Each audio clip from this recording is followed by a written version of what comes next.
खबर, बलूचिस्तान में 39 जगहों पर अटैक किया गया है। पाकिस्तानी सेना पर बीएलए ने किया है अटैक। बड़ी जानकारी, पाकिस्तान गृह युद्ध से भी घिरा हुआ है। बीएलए ने पुलिस थाने और कई जगहों पर अटैक किया है। बलूचिस्तान में 39 जगहों पर अटैक हुआ है। पाकिस्तान सेना पर बीएलए ने बड़ा अटैक किया है। पुलिस थाने और हाईवे पर कब्जा कर लिया गया है। बदतर हालात हो गए हैं पाकिस्तान के इस समय। हमारे साथ और मेहमान भी इस समय मौजूद है। चलते हैं विंग कमांडर सतीश शर्मा जी के पास। सतीश शर्मा जी, आपका कमेंट। अब देखिए, जब दिशाहीन हो गया है पाकिस्तान, तो ऐसे में अमेरिका की तरफ से, यूएस की तरफ से एक कोशिश तो की जा रही है, लेकिन एक कमेंट मैं आपसे उस आतंक को लेकर भी करना चाहूंगी जिसका जिक्र आपसे थोड़ी देर पहले मुख्यमंत्री योगी आदित्यनाथ ने किया था। सतीश जी, मैं आपसे जानना चाहूंगी कि एक टेरर अटैक पाकिस्तान की तरफ से हो रहा है और एक अटैक सोशल मीडिया के माध्यम से भी हो रहा है जिसमें लोगों को गलत इंफॉर्मेशन दी जा रही है। पाकिस्तान ना कुछ करने के बाद शायद अपने सोशल मीडिया के माध्यम से गलत जानकारी पहुंचा के यह दिखाना चाहता है कि हम किस तरह से भारत के ऊपर अटैक कर रहे हैं। वो जानकारी दे रहा है जिसे हम हर बार प्रेस ब्रीफिंग के दौरान गलत बताते हैं, क्योंकि भारत के आगे पाकिस्तान किसी भी तरह से सक्षम नहीं है भारत को मात देने के लिए। देखिए, ये भी एक लीको सिस्टम होता है जिसमें लो इंटेंसिटी कॉन्फ्लिक्ट कह सकते हो आप। जिस तरह की झड़प इस समय, और मैं इसको पूर्ण युद्ध नहीं कहूंगा, लेकिन पाकिस्तान की तरफ से ये एक्ट ऑफ वॉर है और एक्ट ऑफ वॉर साबित कर चुका है, जिसने हमारे धार्मिक स्थलों को, हमारे डिफेंस इंस्टॉलेशंस को और सिविल जनता को जो वो टारगेट बना रहे हैं।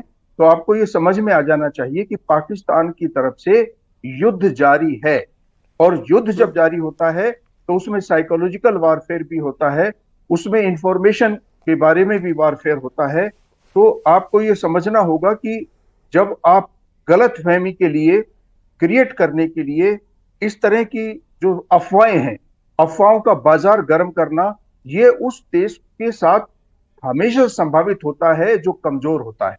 और हिंदुस्तान से पंगा लेने के लिए अब जानबूझकर, ये जो इससे पहले जो मेजर बता रहे थे कि हमने पॉइंट टारगेट केवल टेररिस्ट कैंप को किया है, हमने जनता को या पाकिस्तान के डिफेंस इंस्टॉलेशंस को नहीं किया।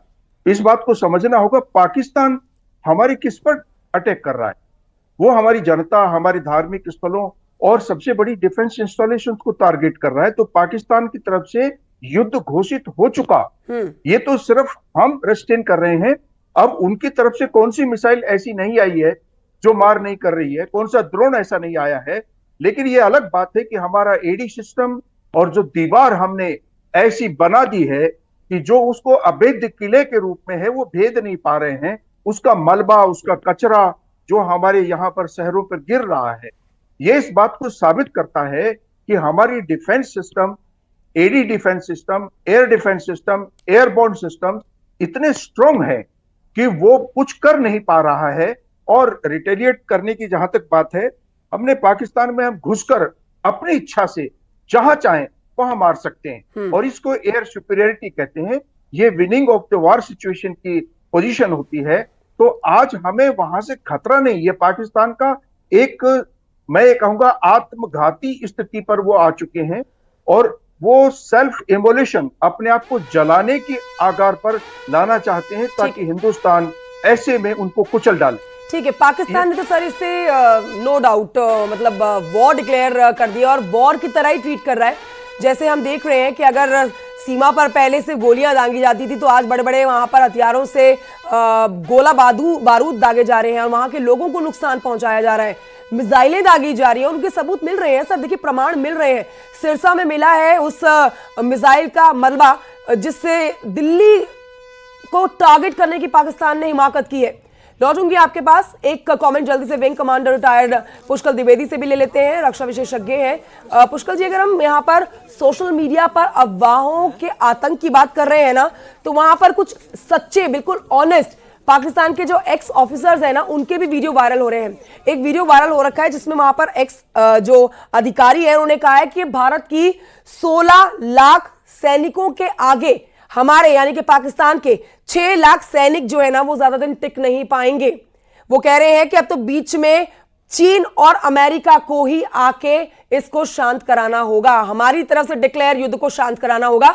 इसका वीडियो भी बकायदा सोशल मीडिया पर वायरल है और ये वीडियो जो है वो पाकिस्तान से आया है, जो कि वहां पर टीवी चैनल पर इंटरव्यू में वो बैठे हुए थे, उस दौरान उन्होंने ये बड़ी बात कह डाली और ये वीडियो वायरल हुआ, जिसके बाद टीवी चैनल ने इस वीडियो को डिलीट कर दिया। तो मतलब अपने अंदर खाने ही फजीयत से बच नहीं पा रहे हैं पाकिस्तान के जो अधिकारी हैं।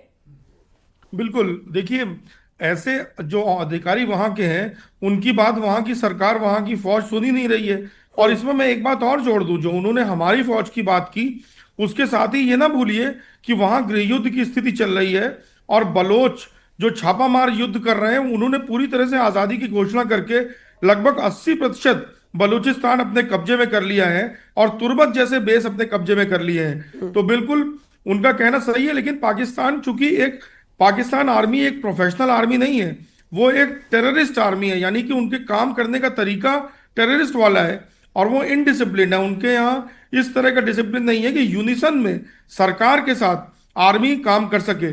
और इसीलिए आप देखेंगे कि वो एकदम कायरों की तरह हमारे सिविलियन इलाकों में, रिहायशी इलाकों में, मंदिरों में, और मैं आपको अभी अभी बता दूं आपके चैनल के माध्यम से कि पुंछ में कृष्णा घाटी में अभी सिंह सभा गुरुद्वारे पे भी उन्होंने अटैक किया है, हमारे गुरुद्वारों पे। और जो डल लेक में जो मिसाइल गिरी है उनकी, जिसकी खबर आ रही है, वो प्रोबेबली वो हजरत बल और शंकराचार्य मंदिर को टारगेट की गई होगी, क्योंकि दोनों वहीं की कल तक तो पाकिस्तान बहुत भारत के मुसलमानों को लेकर मसीहा बना रहता था, बड़ी चिंता दिखाता था।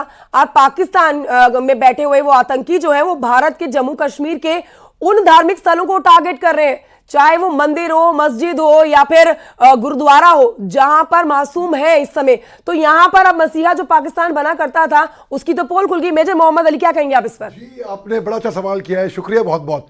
अभी मैं आपके स्टूडियो आ रहा था, मैं अलग स्टूडियो से आ रहा था, मेरे साथ में ड्राइवर थे नवाब साहब, वो मुसलमान ड्राइवर थे। वो इतनी गाली दे रहे थे पाकिस्तान को, इतनी गाली, मैं खामोशी सुन रहा था, ठीक है। फिर मैंने बोला भैया गुड, शाबाश, बड़ा जोश है, सरहद पे जाओगे? जी साहब, इन पाकिस्तानी उधर लड़ेंगे। ये बहुत गुस्से में था। तो फिर मैंने बताया नहीं कि मैं मेजर मोहम्मद अली शाह हूँ, तो बस आई वाज ऑब्जर्विंग। तो मैं पूछा उनसे क्या बात है भाई, तो उन्होंने मेरी दिल की बात छीन ली। वाकई में यही बात मेरे भी दिल में है। कहते हैं साहब ये लोग पूरी दुनिया के मुसलमानों का ठेकेदार, सेल्फ प्रोक्लेम्ड ठेकेदार बन रखे हैं और इनका कोई साथ देता नहीं है। जग हंसते हैं। हाँ, जनरल आसिम मुनीर ताकतवर हो गया है पाकिस्तान के अंदर, दिलचस्प कार्ड खेलकर, जो जनरल जियाउल हक ने किया था वही, बिल्कुल वही किया है। और यही लोग नाम खराब करते हैं जितने भी मुसलमानों का। सब सोचते हैं अरे ये भी, अब देखिए कर्नल सोफिया कुरैशी इतना अच्छा संदेश दिया है, मगर ये पाकिस्तानी जो है ये आतंकवादी हैं। बिल्कुल सही कहा था मेरे भाई ने यहाँ पे कि ये कोई प्रोफेशनल सेना नहीं है, ये आतंकवादियों की सेना है। और एक बात और स्पष्ट हो गई है मेरे को कि देखिए ये शहबाज शरीफ रिपोर्ट करता है जनरल आसिम मुनीर को, जनरल आसिम मुनीर शायद रिपोर्ट करता है मौलाना मसूद अजहर को। कभी देखा है आपने कि आतंकवादी मरे हैं, इनकी सेना के लोग वर्दी डालकर उनकी फातिहा पढ़ने आ रहे हैं, जो लास्ट नाइट होती है, इनको इनकी चिता पे, जैसे होता है चिता, वैसे इनको बेरियल दे रहे हैं। कहीं पे नहीं देखा होगा ऐसा। तो ये आतंकवादी की सेना है, ये 100%। बिल्कुल सर, ये आतंकवादी की सेना से मेरे जहन में एक प्रश्न आया है। विंग कमांडर जी, आप सतीश शर्मा जी, इसका जवाब आप दीजिएगा कि मतलब ऐसा लगता है कि पाकिस्तान के लिए तो स्थिति होगी एक तरफ कुआं एक तरफ खाई, कि अगर वो भारत के एक्शन, मतलब जो भारत ने उसके गलत काम के बाद एक्शन लिया उस पर अगर रिटेलिएट नहीं करता, तो वर्ल्ड में जो मांग की जाती है भारत और कुछ मुल्कों की तरफ से कि पाकिस्तान को आतंकी टेरर कंट्री डिक्लेयर कर दिया जाए, तो क्या ये टैग, इससे बचने के लिए ही पाकिस्तान को भारत के साथ युद्ध जैसी परिस्थिति में आना पड़ रहा है? सतीश शर्मा जी। रीजन ये नहीं है, अब उस समय चला गया जब हम यूएन को बोलते थे और कंट्रीज को बोलते थे कि पाकिस्तान को टेररिस्ट स्टेट डिक्लेयर करो, वो जा चुका। अब हम खुद ही इसको टैकल करके पाकिस्तान को टेररिस्ट मुक्त करो।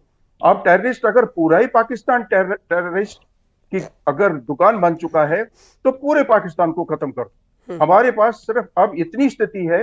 बलूच, ये अभी मेजर बता रहे थे आपको कि जहां तक पाकिस्तान की बलूच का सवाल है, 80% उन्होंने अपनी स्वतंत्रता हासिल कर ली है और उनके 292 अधिकारी जो बलूच के थे और 22 रेजिमेंट है उनकी, आप समझिए, वहां पर उनको टारगेट करके मारा गया है।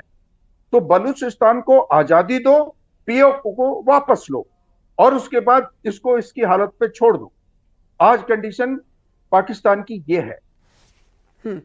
और इसीलिए इस तरह के पाकिस्तान को जो है गीदड़ भक्की भी देनी पड़ रही है और युद्ध की तरह अपने जवाब भारत को देने पड़ रहे हैं। बड़ी खबर इस समय की बता रहे हैं, श्रीनगर की डल झील में धमाका हुआ है। ये बड़ी खबर बता रहे हैं, श्रीनगर की डल झील में धमाके की जानकारी मिल रही है। लगातार इस तरह से जो पाकिस्तान की तरफ से मिसाइलें दागी जा रही हैं और रिहायशी इलाकों को देखते हुए रिहायशी इलाके या फिर धार्मिक स्थानों पर या फिर पर्यटन क्षेत्रों पर दागे जा रहे हैं ताकि वो ज्यादा से ज्यादा आम लोगों को नुकसान पहुंचा सके। अलग हिस्सों में पाकिस्तान द्वारा किए गए हवाई हमले लगातार जारी रहे और इसी सिलसिले में श्रीनगर में हमला किया गया। सुबह करीब 6 बजे के आसपास एकाएक श्रीनगर में जोरदार धमाके की आवाज सुनाई देती है, जिसके बाद कई इलाकों में मलबा बरामद होता है और वहां पर यह बाद में पता चलता है कि श्रीनगर के महत्वपूर्ण हिस्सों को टारगेट करने की कोशिश की जाती है, जिसमें अवंतीपुरा एयरबेस के पास का इलाका है, इसके अलावा श्रीनगर एयरपोर्ट के पास आसपास का इलाका है, इसके अलावा श्रीनगर की रिहायशी इलाके। यहाँ पर डल झील में इस इलाके में कुछ मलबे बरामद हुए हैं। उस पाकिस्तान द्वारा की गई नापाक कोशिश के बाद उन मलबों को फिलहाल अभी स्थानीय पुलिस और सीआरपीएफ ने अपने पास लिया है और जांच के लिए वो